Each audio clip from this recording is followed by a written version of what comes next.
कुछ पार्टियों के प्रतिनिधियों के साथ बैठा हूं जिन्होंने इस लड़ाई में मेरा सहयोग करने का निश्चय लिया है।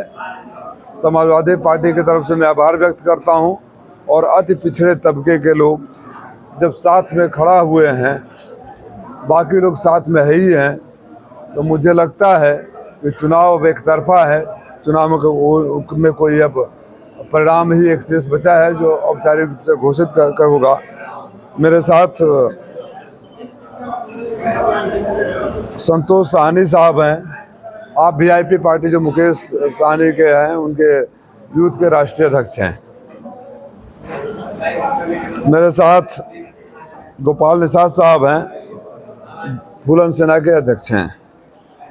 मेरे साथ ओम प्रकाश कनौजिया जी हैं जो एनसीपी के अध्यक्ष हैं।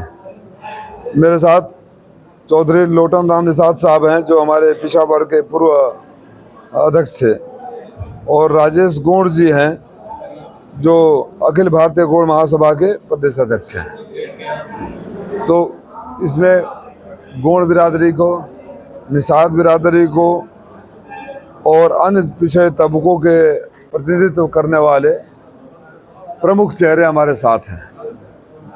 मैं इनके साथ आपके बीच में बैठा हूं। अगर आप चाहें तो अगर कुछ सवाल मुझसे करने हो तो कर लिया जाए, फिर मैं इनको हैंड ओवर कर दूंगा, या आप चाहते हैं कि यही बोलें तो क्षत्रिय वोटरों को लुभाने के लिए कल यशवंत सिंह जी दुबलाव गाँव गए थे और भूमिका चाटवर भी थे।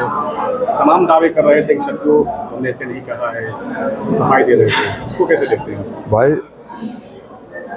अब पछताए होत क्या जब चिड़िया चुग गई खेत। जब आया है कैसे कोई भूल लेगा? ये कोई कान में तो कहा नहीं है किसी के। ये तो हम आप पत्रकार साथियों के माध्यम से हमने देखा है ना? जी आप कंटिन्यू रहे, आवाज आएगी। पत्रकार साथियों के माध्यम से ही हमें जानकारी मिली, आप ही लोगों ने दिखाया।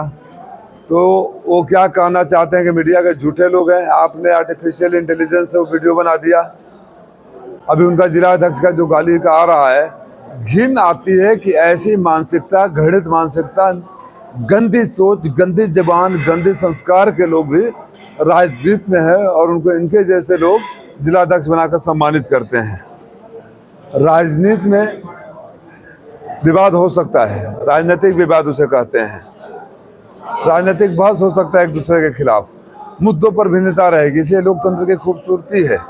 लेकिन वो मर्यादा बनी रहनी चाहिए कि नज़र मिले तो हाथ भी उठ के नमस्कार करे। ये नहीं होनी चाहिए कि आप जूते मारने, चप्पल मारने, माँ बहन की गाली देने। आदरणीय यशवंत सिंह जी हमसे बड़े हैं, सम्मानीय हैं। मुझे दुख है कि ऐसे व्यक्ति के साथ खड़े हैं। आदरणीय यशवंत सिंह जी का मुझसे परिचय आप उनसे पूछिएगा। पूर्व प्रधानमंत्री स्वर्गीय चंद्रशेखर जी ने अपने भोंडसी आश्रम में खाने के टेबल पर कराया था, और इस बात को भी बार बार कहते हैं। अब गालीबाज को अपने साथ लेकर घूमेंगे, जूते मारने वाले की बात करने वाले को अपने साथ में लेकर घूमेंगे, तो अब मैं ये फैसला तो घोसी के मालिकों के ऊपर छोड़ता हूँ। बड़े नेता आपसी समझौता कर सकते हैं। एक आम कार्यकर्ता, एक आम वोटर जब वोट डालने जाएगा तो उसको उस माँ का चेहरा जरूर उसके सामने नजर आएगा जिसने उसको पैदा किया था। वो बहन जरूर याद आएगी जिसने राखी बांधा था, और आत्मसम्मान जरूर उनसे कहेगा कि रुक जाओ, इसने तो जूता चप्पल मारने की बात करी थी। जो व्यक्ति कभी किसी का नहीं हुआ।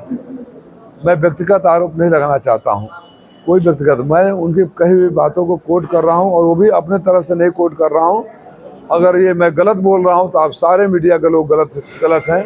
अगर मैं झूठ बोल रहा हूँ तो सारे मीडिया के लोग झूठ हैं, जिन्होंने एक बार नहीं अनेकों बार उस कथन को दिखाया है। अभी चुनाव हो रहा है, कितने लोग आ रहे हैं? माननीय प्रधानमंत्री जी, माननीय मुख्यमंत्री जी, माननीय गृह मंत्री जी, माननीय रक्षा मंत्री जी, राष्ट्रपति को छोड़कर सारे लोग इस चुनाव में आ रहे हैं। लेकिन कर्म ऐसे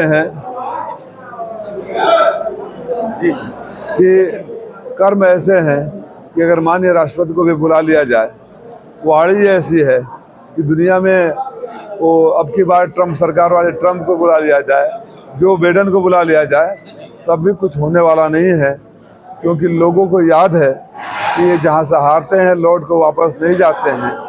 14 में चुनाव हारा था और आज तक आप लोगों के बीच में हूँ। और जो लोग कहते हैं कि राजीव राय यहाँ नहीं रहते हैं, मुझे आप पत्रकार साथियों से अनुरोध है कि सच को बोला करें। आप लोग चश्मदीद गवाह जिसे बोलते हैं, आई विटनेस रहे हैं मेरे यहाँ के लोगों को सेवा करते हुए। मैं आभार व्यक्त करता हूँ कि आप लोगों ने उसे दिखाया भी है।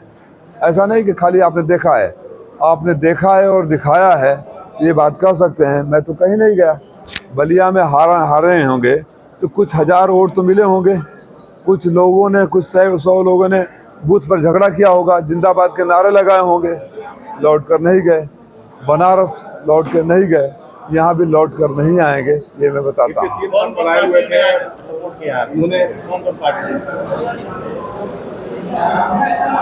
वीआईपी पार्टी मुकेश सहनी के जो निषाद समाज के बहुत बड़ा चेहरा हैं, आप उनके हैं। एनसीपी के प्रदेश अध्यक्ष हैं, अखिल भारतीय गौंड महासभा के अध्यक्ष जी हैं, संत चौधरी लोटन राम निषाद हमारे पार्टी में पहले थे प्रदेश अध्यक्ष। तो ये जो गोपाल सेना जी हैं, फूलन सेना के अध्यक्ष हैं। तो ये जो आप चेहरे देख रहे हैं, भले चकाचौंध में नहीं दिखते हो, लेकिन ज़मीन पर जो इनकी ताकत है, ज़मीन पर जो इनकी पैठ है, उसको नकारा नहीं जा सकता। डिप्टी सीएम साहब कल आए हुए थे और आज भी हैं। उन्होंने कल कहा है कि समाजवादी पार्टी में जो कार्यकर्ता, जो लोग हैं, वो अखिलेश यादव को बोलने तक नहीं दे रहे हैं, इसलिए आप मान सकते हैं कि गुंडों की पार्टी है ये। अपने आपराधिक मुकदमों को देख ले, पहली बात। वैसे मैं उनकी बात का विरोध इसलिए नहीं करूंगा कि उनका आना समाजवादी पार्टी के लिए, घोसी के लिए शुभ संकेत है। जहां उनके पांव पड़ते हैं वहां समाजवादी पार्टी जीतती है। यही बड़बोलापन घोसी उपचुनाव में भी दिखाया था और यहाँ आ गए। मैं धन्यवाद करता हूँ आदरणीय केशव प्रसाद मौर्य का कि अब हार और भी ज़बरदस्त होगी। आप लोगों की उपस्थिति मात्र से लोगों को याद आ जाता है कि यही वो बड़े नेता लोग हैं जो उपचुनाव में आकर बड़े बड़े वादे कर गए थे। वो कसारा वाली सड़क आज तक नहीं बनाए जहाँ खड़ा होकर इन लोगों ने वचन दिया था। उस मासूम बच्चे का ज़मीन आज तक नहीं लौटा जिसके लिए उन्होंने वचन दिया था। उस मासूम बच्चे को पैसे आज तक नहीं मिले जिसके लिए उन्होंने वचन दिया था। उन तमाम सड़कों का जो वादा किया था वो आज तक उस पर कोई काम नहीं हुआ। तो इनका आना हमारे लिए शुभ संकेत है। क्या लगता है कि ये जो घोसी लोकसभा चुनाव में प्रकाश यादव जी के बेटे लड़ रहे हैं, ये प्रतिष्ठा का दांव पड़ी हुई है? इसमें सारे लोग आ रहे हैं, प्रकाश यादव सहित, जेके शर्मा जी सहित, प्रधानमंत्री दांव पर लगी है।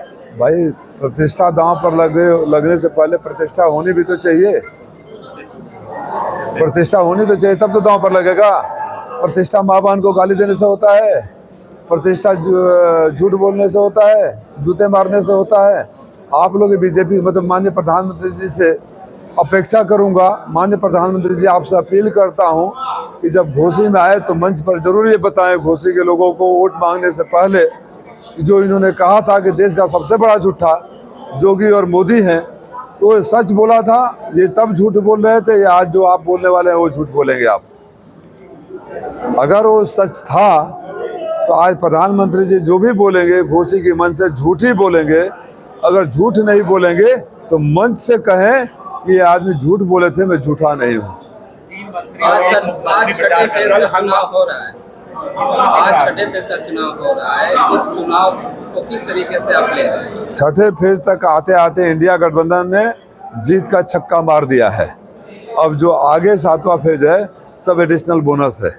राजू दास कल आए हुए थे, उन्होंने साफ तौर पे कहा है इस बार भी ब्रजेश पाठक जी आए हैं, क्या लगता है? मैं स्वागत करता हूँ, आइए, अपनी वाणी को जारी रखिए, अपना वो बड़बोलापन जारी रखिए। ये तो 3, 2, 5 हो जाते हैं ना, 3 ये हैं, 2 वो हैं।